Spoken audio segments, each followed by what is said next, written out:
Kai nieko nematai, užsimerkit, pabandykit pavažiuoti.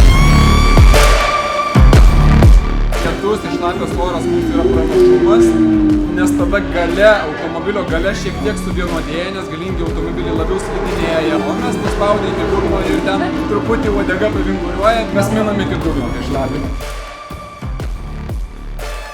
Nes paskui prasidėjo tokia stipri liūtis, kad nieko nesimatė. Ten galvojimas buvo tik tai vienas, kaip išsilaikyti trasai, neatsitrenkus į tvoras, bordiūrus ar kažką nors kito, nes matomumas buvo lygus nulinis.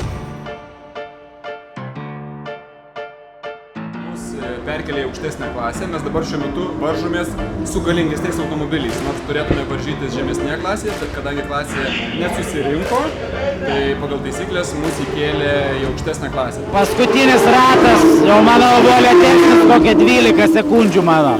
Todėl, kad paprasčiausia netgi tiesioje buvo vandens tiek, kad jau automobilis neįmanoma buvo bėgėtis, paprasčiausia prasukinėjo ratus. Šiuo metu po 2 spintų pakilome vieną poziciją aukščiau, nors mūsų automobilis yra silpnesnis. Lietus apvarp sulėtėjimo, kas dar, apie ką dar reikia galvoti? Kai nieko nematai, užsimerkit, pabandykit pavažiuoti, papasakosit, kaip jaučiatės.